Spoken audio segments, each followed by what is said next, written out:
नमस्कार, बहुत स्वागत है आप सभी का। आप देख रहे हैं न्यूज़ 18 का डिजिटल प्लेटफॉर्म। मैं हूं आपके साथ ममता तिवारी। सोना चांदी, ये दो शब्द इन दिनों हर एक की जुबान पर है और इसके पीछे की वजह है इसमें हो रहा उतार चढ़ाव। अब लोगों को समझ नहीं आ रहा है कि सोना खरीदे या नहीं खरीदे, क्या अभी और कम होगा या बढ़ तो नहीं जाएगा, क्योंकि शादी का सीजन नजदीक आ रहा है। दिवाली के समय लोगों ने जमकर सोने की खरीदारी की। हालांकि सोना उस वक्त बहुत पीक पर था, लेकिन उसके बावजूद भी दिलचस्पी बहुत थी सोना और चांदी खरीद में, और इसी वजह से मार्केट में अच्छा खासा असर देखने को मिला था। लेकिन अब जब त्योहार खत्म हुआ तो सोने के दाम गिर गए। लेकिन फिर आने वाला है फेस्टिव सीजन, शादियों का सीजन, तो क्या उस समय सोना बढ़ने वाला तो नहीं है? क्या ये सही समय है? क्यों हुआ सोने में डाउनफॉल और क्या आगे और कम होगा या बढ़ेगा? आज यही जानने के लिए हमारे साथ स्पेशलिस्ट हैं जिनका नाम है शरद कोहली। ये अर्थशास्त्री हैं और आज शरद जी हमें बताएंगे कि आखिर सोना चांदी के दाम कैसे गिरे और क्या आने वाले समय में ये बढ़ने वाले हैं, ये फ्लक्चुएशन क्यों हो रहा है, इस फ्लक्चुएशन का असर क्या है, इन्वेस्ट करने का सही समय कौन सा है। बहुत धन्यवाद शरद जी हमें समय देने के लिए। Thank you so much. News 18 के डिजिटल के सभी फॉलोअर्स, सब्सक्राइबर्स, व्यूअर्स को मेरा अभिनंदन। शरद जी, सबसे पहला सवाल जो हर एक दर्शक के आज के मन में है, ये सोने के दाम जो कम हुए हैं, इसका हम क्या मतलब समझे? देखिए, $4381 पीक तक गया था दिवाली के आसपास। आपने हाँ। बिल्कुल ठीक कहा। मैं डॉलर इसलिए बता रहा हूँ क्योंकि ये भी जानना सबके लिए बहुत ज़रूरी है कि सोने के दाम कहाँ से खुलते हैं, कहाँ से चलते हैं, यानी कि कौन फैसला करता है। अमेरिका में कॉमेक्स नाम का एक एक्सचेंज है। कॉमेक्स का मतलब है कमोडिटी एक्सचेंज। न्यूयॉर्क में ये है। यहाँ पर सोना के दाम सबसे पहले खोले जाते हैं। पहले ये लंदन हुआ करता था, लंदन बुलियन मार्केट बोलते थे। अब ये न्यूयॉर्क में कॉमेक्स से खुलते हैं। उसी के आधार पर भारत में अगले दिन, क्योंकि हमारे यहाँ और उनका दिन रात का फ़र्क है, हाँ। अगले दिन सुबह उसी के आधार पर उसको वहाँ पर प्रति आउंस नापा जाता है। करीब 30-32 ग्राम का आउंस होता है। उसको 10 ग्राम में कन्वर्ट किया जाता है, डॉलर को रुपए में कन्वर्ट किया जाता है और यहाँ पर दाम खुलते हैं। तो मैंने आपको भूमिका इसलिए बताई कि आपको पता लगे कि मैं डॉलर में क्यों बोल रहा हूँ। $4381 पर थे, करेक्ट हुए, नीचे आए, लोग घबराए और नीचे गिरते गिरते करीब करीब $4000 तक ये चला गया। तो जब $4000 तक गया तो लोगों को लगा कि भाई ये तो अब तो ये नीचे नीचे जाना शुरू हो जाएगा। पर आज जब हम बात कर रहे हैं तो ये फिर $4100 और $4120 के बीच में आ गया है। हालांकि सैटरडे संडे को हमें ध्यान रखना चाहिए कि दुनिया भर के जो कमोडिटी एक्सचेंजेस हैं वो बंद रहते हैं, तो इसलिए आपको कोई नए दाम देखने को नहीं मिलते हैं। नहीं मिलेंगे। ज्वेलर्स और मार्क सराफा बाजार आपस में कुछ घटा बढ़ा ले अलग बात है, पर ऑफिशियल तौर पर दाम नहीं बढ़ते हैं। अब ज़रूरी बात यह है ममता, जो आपने बात पूछी है कि ये नीचे क्यों आए, क्योंकि लगातार पिछले कुछ हफ्तों से आप देख रहे थे कि नए नए रिकॉर्ड बना रहा था। हाँ। तो नीचे आने के कारण क्या है, ये बहुत सारे लोग इसको नहीं जानते हैं। तो मैं उन कारणों को खोल देता हूँ, मुझे लगता है उससे बिल्कुल स्पष्ट हो जाएगा और इससे ये भी पता लग जाएगा कि आगे कैसा रहने वाला है। क्या होता है कि कमोडिटी एक्सचेंज में जब आप सोने की खरीद बेच करते हैं तो वो फिजिकल फॉर्म में नहीं होती है। हाँ। वो कॉन्ट्रैक्चुअल फॉर्म में होती है। तो भारत में भी एक कमोडिटी एक्सचेंज है जिसका नाम MCX है, मल्टी कमोडिटी एक्सचेंज।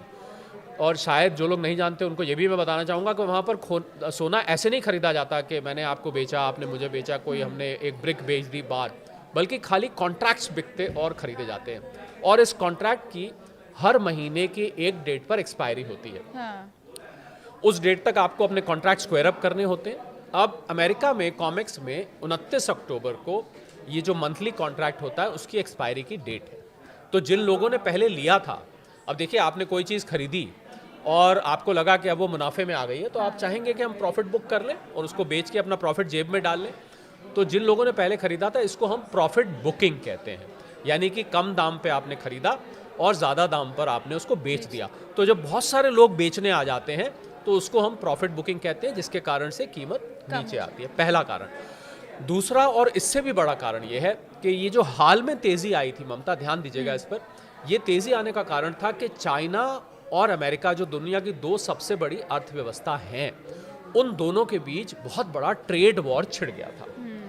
चाइना ने क्या किया था, उसके पास रेयर अर्थ मिनरल्स हैं, ऐसी चीज़ें हैं जो कि अमेरिका की इंडस्ट्री में इस्तेमाल होती हैं, मिसाइल बनाने में, इलेक्ट्रॉनिक सामान बनाने में, स्पेस का सामान बनाने में वो इस्तेमाल होती हैं। कुछ उसमें मैग्नेट्स भी हैं। उस पर चाइना ने कुछ शिकंजा कस दिया था, यानी कि उसको रोक लगा दी थी। तो अमेरिका इससे परेशान हो गया। अमेरिका परेशान हुआ तो अमेरिका ने क्या धमकी दे दी, ट्रंप साहब ने धमकी दी। धमकी देने के लिए तो अक्सर हम उनको सुनते ही हैं, मेरे मुंह से कभी कभी गलती से डोनाल्ड थ्रेट निकल जाता है, डोनाल्ड ट्रंप की जगह। तो उन्होंने धमकी दे दी कि मैं 100% और टैरिफ लगा दूंगा चाइना के ऊपर। तो जैसे ही ये प्रेशस मेटल मार्केट ने, यानी कि गोल्ड और सिल्वर की मार्केट ने ये एक दूसरे के तरफ से ये धमकियां और ये शिकंजा कसना जो मैंने कहा सुना, तो सोने और चांदी के दाम एकदम भागने लगे। और 30 अक्टूबर को, ध्यान दीजिएगा, 30 अक्टूबर को राष्ट्रपति ट्रंप राष्ट्रपति शी जिनपिंग से मिलने जा रहे हैं और इस मीटिंग पर ये फैसला होगा कि क्या ये ट्रेड वॉर इससे आगे चलेगा या दोनों के बीच में कोई समझौता हो जाएगा। गलबलैयाँ जिसको कहते हैं वो हो जाएंगी और दोनों मिल जाएंगे और कहेंगे चलिए छोड़िए। तो मुझे लगता है कि 30 अक्टूबर तक सोने के दाम में आपको दबाव महसूस होगा, उतार चढ़ाव ज़्यादा दिखाई देगा। और उसके बाद ये फैसला, अगर वहाँ पर समझौता नहीं होता तो आपको ये दाम फिर से एक बार बढ़ते हुए दिख सकते हैं। पहली बात ये हो गई। पहला मैंने आपको बताया 29 अक्टूबर का, जहाँ कॉन्ट्रैक्ट एक्सपायरी है कॉमेक्स पे। दूसरा मैंने आपको बताया कि 30 अक्टूबर को ट्रंप साहब और शी जिनपिंग की साहब की मीटिंग है। और तीसरी ममता, एक और बहुत ज़रूरी बात जो कि बहुत सारे लोग नहीं जानते हैं, कि इतना ज़्यादा सोने का बढ़ना इस बात का सूचक था कि डॉलर की जो दादागिरी है दुनिया भर में, उसकी दादागिरी को खतरा हो गया था क्योंकि सोने को वैल्यू देखा जा रहा था। और दुनिया भर के देश जिन्होंने अमेरिका की ट्रेजरी में इन्वेस्ट किया हुआ था, उस पैसे को निकाल कर वो सोने में लगाए जा रहे थे। तो डॉलर की दादागिरी कमज़ोर पड़ती जा रही थी और अमेरिका कभी नहीं चाहेगा कि डॉलर की दादागिरी कम हो। ये तो बड़ी ऑब्वियस बात है। आपकी कहीं चलती हो, आप नहीं चाहेंगे कोई दूसरा आके खड़ा हो जाए। तो ऐसा माना जा रहा है कि अमेरिका, हालांकि ये कंफर्म न्यूज़ नहीं है, परंतु जो ट्रेंड है उससे नज़र आ रहा है कि एक लॉबी है अमेरिका में ममता, जो कि सोने को लगातार बेचकर उसके दाम को नीचे ला रही है। और जापान और यूरोप भी उसी लॉबी का हिस्सा है। चाइना जो है इसका उल्टा कर रहा है। चाइना सिल्वर और गोल्ड को लगातार खरीदे जा रहा है क्योंकि वो चाहता है कि डॉलर का वर्चस्व कम हो और सोने और चांदी के दाम बढ़े। तो ये दो ताकतें एक तरह से अंतर्राष्ट्रीय स्तर पर काम कर रही हैं, जिसकी वजह से आपको हाल में सोने में दबाव महसूस होता दिखा है। तो अब ज़्यादा ज़रूरी, आप सवाल मेरे से ये पूछेंगी कि भाई लोग क्या करें इन सारे के बीच। अब ये है ना कि इन्वेस्ट कैसे करें। और दुनिया भर में अगर ये बड़ी बड़ी ताकतें आपस में लड़ रही हैं और आपस में प्रेशर बन रहा है, तो भाई ऐसा तो नहीं हम उसके बीच में पिस जाएंगे। हमने लिया है। अब देखिए बहुत सारे लोगों ने, क्या हुआ ममता, मुझे ऐसे दर्जनों लोग मिले जिन्होंने पिछले 2 महीने में सोना बेतहाशा खरीदा है। बल्कि उन्होंने अपने शेयर्स में से पैसा निकाल कर, कुछ लोगों ने FDs तोड़वा कर, मुझे तो एक दो शख्स ऐसे भी मिले जिन्होंने 1-2 छोटी मोटी प्रॉपर्टी बेचकर और सोने में पैसा लगा दिया। और तो छोड़िए, सेविंग्स अकाउंट में जो पैसा पड़ा था वो भी उठा के सोने में लगा दिया। अब अगर आपने ये मान लीजिए आपने $4381 या मैं रुपए में कन्वर्ट करता हूँ 1,32,000 प्रति 10 ग्राम आपने पैसा लगाया है, और अब आपका ये घट के 1,24,25,000 या 1,23,000 रह गया है, तो लाजमी बात है आपको तो रातों की नींद उड़ जाएगी कि मैंने ये क्या किया, मैंने अपना सारा इन्वेस्टमेंट बेचकर यहाँ लगा दिया। देखिए अगर आपने ऐसा किया है तो पहली बात तो मैं आपको ये बताना चाहूँगा कि आपको सोने में जब भी पैसा लगाएं, आप लंबे वक्त के लिए लगाएं। ममता, लोगों से गलती क्या हुई, कुछ लोगों से, सबसे तो नहीं हुई, वो इन्वेस्टर बन के आए थे। यानी कि हम इन्वेस्ट करेंगे, 2-3 साल के लिए लेंगे, 5 साल के लिए लेंगे, और ट्रेडर बन गए।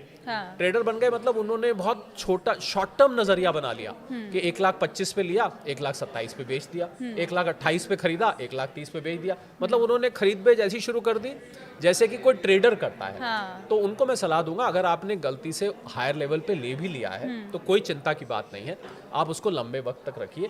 क्योंकि जो अंडरटोन है, हम लोग इसको अंडरटोन कहते हैं कि नीचे जो ट्रेंड कैसा है, ट्रेंड अभी भी ऊपर को है। क्योंकि जो बाकी फैक्टर्स जिसकी वजह से सोना चढ़ रहा था, ये ध्यान दीजिएगा, वो अभी भी बने हुए हैं। कौन से वो फैक्टर्स हैं जिन पे आप नज़र रख सकते हैं, आपकी बहुमूल्य इन्वेस्टमेंट कहाँ जाएगी, ये ध्यान रखने के लिए, उसके लिए आपको रशिया और यूक्रेन के युद्ध पर, खबरों पर ध्यान रखना चाहिए कि वो युद्ध अब कितना घमासान हो रहा है, और वो अभी घमासान हो चुका है। वो कहीं पर अभी ठंडा होने की ट्रंप साहब ने बहुत कोशिश करी, पर कहीं नज़र नहीं आ रहा। उल्टा रशियन कंपनीज पर सैंक्शंस लगा दिए हैं अमेरिका ने।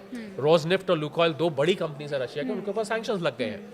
तो ये एक खराब खबर है, सोने के लिए अच्छी खबर है। और दूसरा ट्रेड वॉर या टैरिफ वॉर जो ट्रम्प साहब ने दुनिया भर पे छेड़ा हुआ है वो अभी बदस्तूर जारी है। हाँ। वो कहीं भी उसको वापस नहीं ले गया। ये भी सोने को बढ़ाने में इसने बहुत योगदान दिया। मैं तो ममता हल्के फुल्के अंदाज में लोगों को कहता हूँ, जिन लोगों ने सोने में और चांदी में पैसा कमाया है हाँ। पिछले कुछ महीनों में उनको ट्रम्प साहब का धन्यवाद करना चाहिए। देखिए वैसे तो ट्रम्प साहब का धन्यवाद ज़्यादातर भारतीय नहीं कर रहे हैं क्योंकि उन्होंने भारत के ऊपर H1B वीज़ास पर रिस्ट्रिक्शन लगाई, उन्होंने भारत के ऊपर 50% टैरिफ लगा दिए, क्षमा करें, और भारत के चाबहार पोर्ट है ईरान में उसके ऊपर सैंक्शन लगा दिए, अभी रशियन ऑयल पर सैंक्शन लगा दिए। लगातार भारत को वो अप्रत्यक्ष रूप से इनडायरेक्टली टारगेट कर रहे हैं। तो कोई भारतीय धन्यवाद तो नहीं करेगा, पर जिन लोगों ने सोने और चांदी में पैसा कमाया है वो लोग धन्यवाद कर सकते हैं कि उनकी वजह से कीमत बहुत बड़ी है। तो ये जो फैक्टर्स हैं कुल मिला के, ये फैक्टर्स जब तक बने हुए हैं, यानी कि ट्रेड वॉर, टैरिफ वॉर जब तक बना हुआ है, जब तक जियोपॉलिटिकल सिचुएशन, अभी तो पता लगा ममता मुझे कि अमेरिका ने वेनेजुएला पर अटैक करने की पूरी तैयारी कर ली है, चाइना और ताइवान की टेंशन फिर से बढ़ गई है। तो जब तक ये फैक्टर्स बने हुए हैं, सोना बीच में देखिए उतार चढ़ाव आपको दिखेंगे। मैं ये पहले सतर्क करना चाहता हूँ, और मैं लगातार बहुत सारे प्लेटफॉर्म से, बल्कि न्यूज़ 18 पर भी, आपके चैनल पर भी मैंने पहले ये बोला आके कि जब भी आप सोना लगाएं तो बीच बीच में करेक्शंस आएंगी। और सबसे बड़ी बात ममता मुझे बताइए कि कोई भी चीज़ अगर लगातार सिर्फ ऊपर ही ऊपर जाती जाएगी तो फिर तो लोग क्या करेंगे, अपना सब कामकाज छोड़कर उसी में इन्वेस्ट अपने सारे पैसे सब जगह से निकाल के उसी में लगाने लग जाएंगे। फिर तो आप रातों रात जहां हाथ डालें, आज 10 में बेचें, कल 15 में 10 में खरीदे, 15 में बेच दिया, 15 में बेचा, 20 में 15 में खरीदा, फिर बीच में बेच दिया। तो ऐसे तो आप लगातार ऊपर जाते जाएंगे। तो कोई भी एसेट क्लास, शेयर्स के लिए भी यही कहा जाता है कि शेयर्स भी तो उसकी जो चाल होती है, अगर मैं उसको हाथ से बना के, क्योंकि हमारे पास यहाँ कोई बोर्ड तो नहीं है, तो ऐसे चढ़ता है फिर ऐसे करेक्ट करता है, फिर ऐसे चढ़ता है फिर ऐसे, तो ये हमेशा इस तरीके से चढ़ता है। और मैं इस करेक्शन को ममता, हालांकि मुझे जिन लोगों ने अगर पैसा गवा दिया है और बेच दिया, 4381 पे आया और जब ये 4000 आया उन्होंने बेच दिया होगा तो गलती करी होगी, पर अगर बेच दिया तो मुझे उनके साथ पूरी हमदर्दी है। परंतु अगर आपने रखा हुआ है तो इसको लंबे वक्त तक रखिए।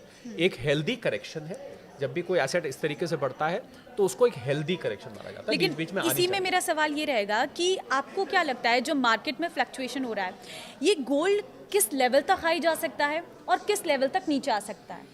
देखिए, गोल्ड के बारे में फोरकास्ट करना बहुत कठिन काम है, क्योंकि गोल्ड, जैसा कि मैंने बताया, जिन फैक्टर्स पे ये डिपेंड करता है, और दुनिया भर के सेंट्रल बैंक्स ने भी बेतहाशा गोल्ड खरीदा है, तो ये फैक्टर्स ऐसे हैं कि जब तक ये फैक्टर्स बने रहेंगे चढ़ता रहेगा। अब देखिए कब ये फैक्टर पलट जाए।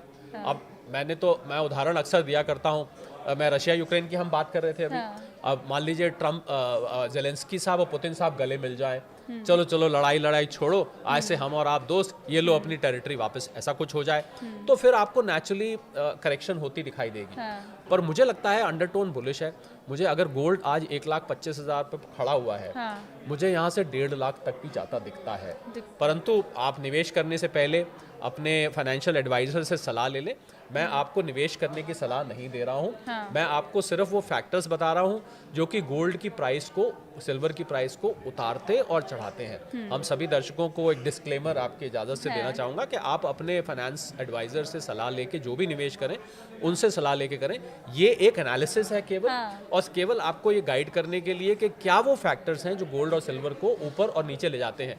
तो इसलिए मुझे लग रहा है कि गोल्ड अंडरटोन अभी जुए की तरह है, कुछ भी हो सकता है, कुछ भी हो सकता है। तो इन्वेस्ट करने से पहले आप सभी अपना खुद से सोचें एक बार कि क्या हमें इसमें इन्वेस्ट करना है, क्या गोल्ड परचेज करना है या गोल्ड सेल करना है। लेकिन आप गोल्ड की बात तो इधर रही, ये चांदी क्यों बढ़ रही है? चांदी तो पहले से मिडिल क्लास वालों के लिए एक ऑप्शन रहता था कि चलो सोना हमारे पहुंच में नहीं है तो हम चांदी खरीद लेते हैं, लेकिन ये अचानक से जो बेतहाशा वृद्धि हुई है चांदी में, इसके पीछे का कारण क्या मानते हैं? देखिए, सोना और चांदी वैसे तो एक साथ चलते हैं, कंधे से कंधा मिलाकर चलते हैं। हालांकि कीमतों में फ़र्क है, उसका हम प्रोपोर्शन में निकालते हैं कि कितने 1 किलो चांदी तो कितने ग्राम सोना, वो खैर मैं उस टेक्निकलिटी में मैं नहीं जाता। मैं आपकी बात का सीधा जवाब देता हूँ। चांदी का इंडस्ट्रियल यूज़ भी है ममता। चांदी आपके मोबाइल फ़ोन्स में, सोलर बैटरी में और भी बहुत सारे इलेक्ट्रॉनिक उपकरणों में चांदी का प्रयोग किया जाता है। और ऐसा माना जाता है कि चांदी की सप्लाई शॉर्ट भी है, और इसीलिए चांदी की कीमत आपको इतनी ऊपर, ऐसा माना जाता है कि 9 मिनट में जो चांदी खानों से निकाली जाती है वो 6 मिनट में कंज्यूम भी हो जाती है। यानी कि उसका इस्तेमाल भी कर, तो इसका मतलब हमेशा एक शॉर्टेज बनी रहती है। तो चांदी, और दूसरा एक और वजह जो मैथमेटिकल है, जो शायद लोगों ने कभी ध्यान नहीं दिया होगा, कि चांदी की ट्रेडिंग जनरली किलो में की जाती है। अब ये बात अलग है, आपने कोई पायल खरीदनी है तो वो 10-20 ग्राम की होगी, आपने चांदी का कड़ा खरीदना है तो 10-20, पर जनरली जो ट्रेडर्स बड़े करते हैं वो किलो में खरीदते हैं, जबकि सोने को 10 ग्राम या 100 ग्राम में ट्रेडिंग की जाती है। तो क्योंकि वो किलो में खरीदी जाती है तो उसमें वॉलेटिलिटी यानी कि उतार चढ़ाव और ज्यादा होता है। क्योंकि आप सोना खरीदेंगे, मान लीजिए कोई व्यक्ति खरीद रहा है 100 ग्राम, तो वो चांदी खरीद लेगा 10 किलो।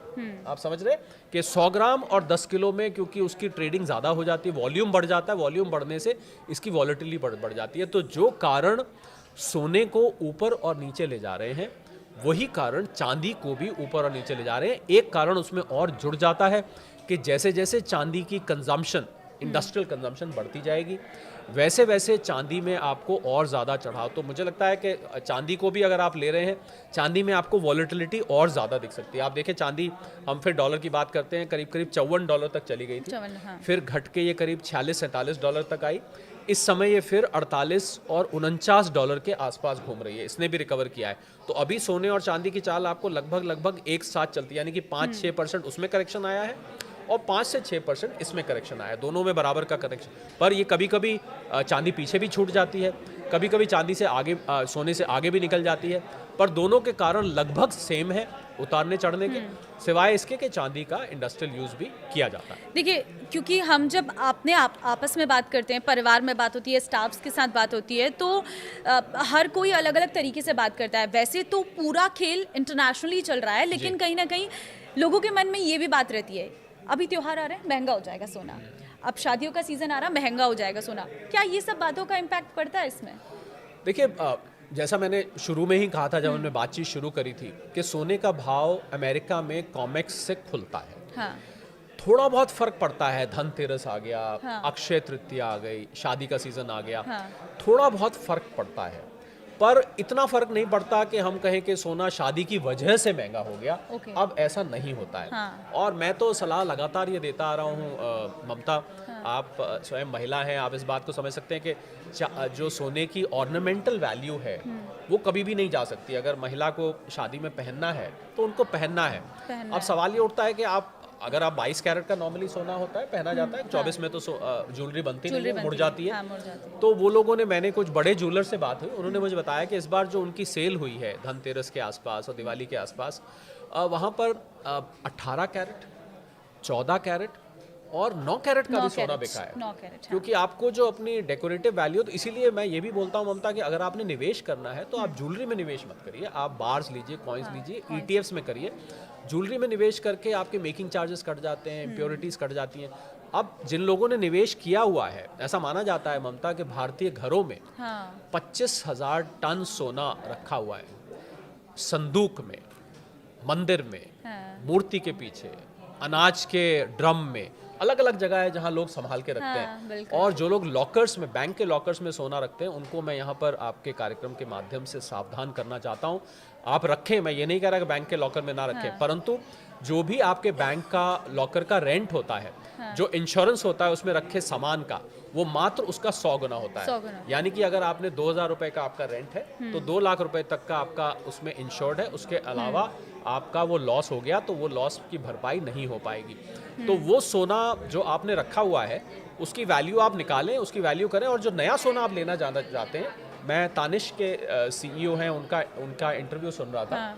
उन्होंने सचिन तेंदुलकर साहब को एज एन एम्बेसडर लिया, ये बात लोगों को कन्वे करने के लिए कि आप अपना पुराना सोना निकालिए, उससे नया सोना खरीदिए, बजाय आप पैसे से खरीदिए, क्योंकि पैसे से तो महंगा हो गया है, तो लोगों के रीच के बाहर है। तो पुराना सोना, बहुत सारे लोगों ने ये किया है। आप बड़े ज्वेलर से मेरी बात है, उन्होंने कहा लोग अपना सोना लेके आते थे और कुछ कैश भी ले जाते थे साथ में। मतलब मान लीजिए आप 1 किलो सोना लेकर आए, 1 किलो तो चलिए मैंने ज़्यादा, बहुत कम कस्टमर होंगे, 100 ग्राम लेकर आए, और 100 ग्राम लेकर आए और उन्होंने अपना 10-20 ग्राम का कुछ बनवा लिया और बाकी का कैश लेके घर चले गए। ऐसा भी बहुत हुआ है। तो भारतीय घरों में सोने की कमी नहीं है। रिजर्व बैंक का ही जो इस समय भंडार है 880 टन के आसपास का है। तो अगर आपने निवेश किया है तो मेरी राय ये है कि आप उसको लंबे वक्त तक रखें, आराम से रखें और रोज रोज के उतार चढ़ाव से परेशान ना हो। लेकिन केंद्रीय बैंक क्यों रिकॉर्ड सोना कर रहा है? बहुत अच्छा सवाल है ये, बहुत टेक्निकल सवाल है ममता। ये क्या 1971 में रिचर्ड निक्सन साहब अमेरिका के प्रेसिडेंट होते थे। उससे पहले एक गोल्ड स्टैंडर्ड हुआ करता था दुनिया भर में। उसका मतलब होता था कि आपकी करेंसी की वैल्यू आपके पास जितना गोल्ड है उससे डिटरमिन की जाएगी। जितना मतलब जिसके पास भंडार है, उस देश को आर्थिक रूप से उतना शक्तिशाली माना जाएगा। वो निक्सन साहब ने वो हटा दिया, उसको हम गोल्ड स्टैंडर्ड कहते थे, उसको हटा दिया गया। हटा के डॉलर की दादागिरी, डॉलर का वर्चस्व वहीं से शुरू हुआ और आज तक चलता है। ऐसा माना जा रहा है क्योंकि ट्रम्प साहब की नीतियां इतनी अनिश्चितता से भरी हुई हैं कि शायद डॉलर यहाँ से फेल हो आगे जाके या कमज़ोर हो जाए और गोल्ड स्टैंडर्ड वापस आ जाए जो 1971 से पहले होता था।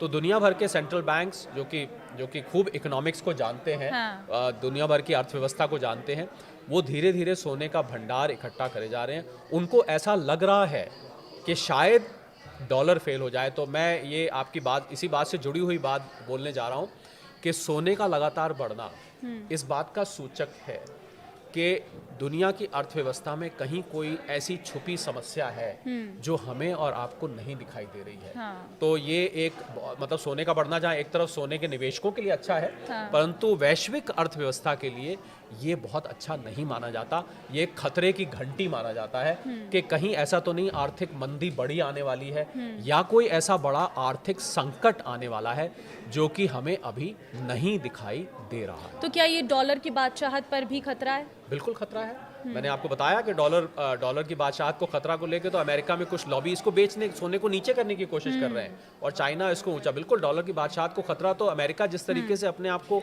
ममता आइसोलेट कर रहा है, इसको हम प्रोटेक्शनिज्म कहते हैं कि यहाँ के लोग यहाँ पर आके काम ना करें, H1B पर रिस्ट्रिक्शन लगाई, यहाँ का सामान टैरिफ फ्री ना आए, उस पर टैरिफ बढ़ा दीजिए, कभी इमिग्रेशन को लेके क्रैकडाउन। अमेरिका अपने आप को अलग थलग कर रहा है। तो अमेरिका का अलग थलग करने का मतलब है कि दुनिया भर की अर्थव्यवस्था एकदम हिल जाएगी। ऐसा कहा जाता है ममता कि अमेरिका छींक मारता है और जुकाम दुनिया को लग जाता है।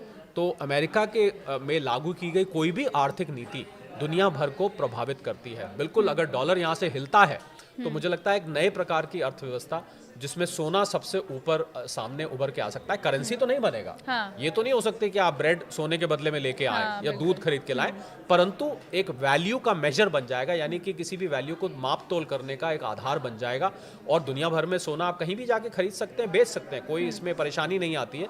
बिल्कुल आपने ठीक कहा, डॉलर कमजोर होता है तो सोना यहाँ से और ज्यादा ऊपर जाएगा और ज्यादा उसका सिग्निफिकेंस बढ़ जाएगा। तो चाइना क्यों खरीद रहा है इतना सोना?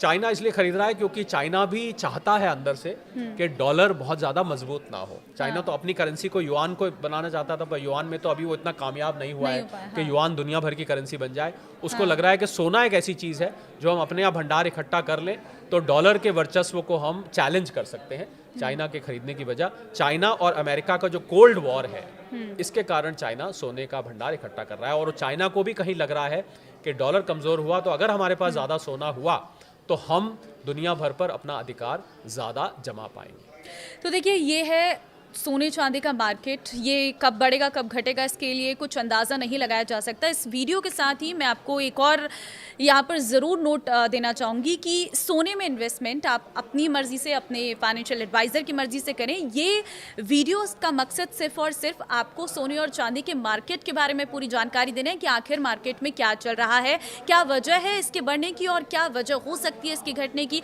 फ्लक्चुएशन होगा या नहीं होगा, ये सारी डिटेल जानकारी इस वीडियो के जरिए देने का मकसद था। बहुत धन्यवाद सर हमारे साथ जुड़ने के लिए और एक आसान तरीके से आपको सोने और चांदी के इस बाजार के बारे में बताने के लिए।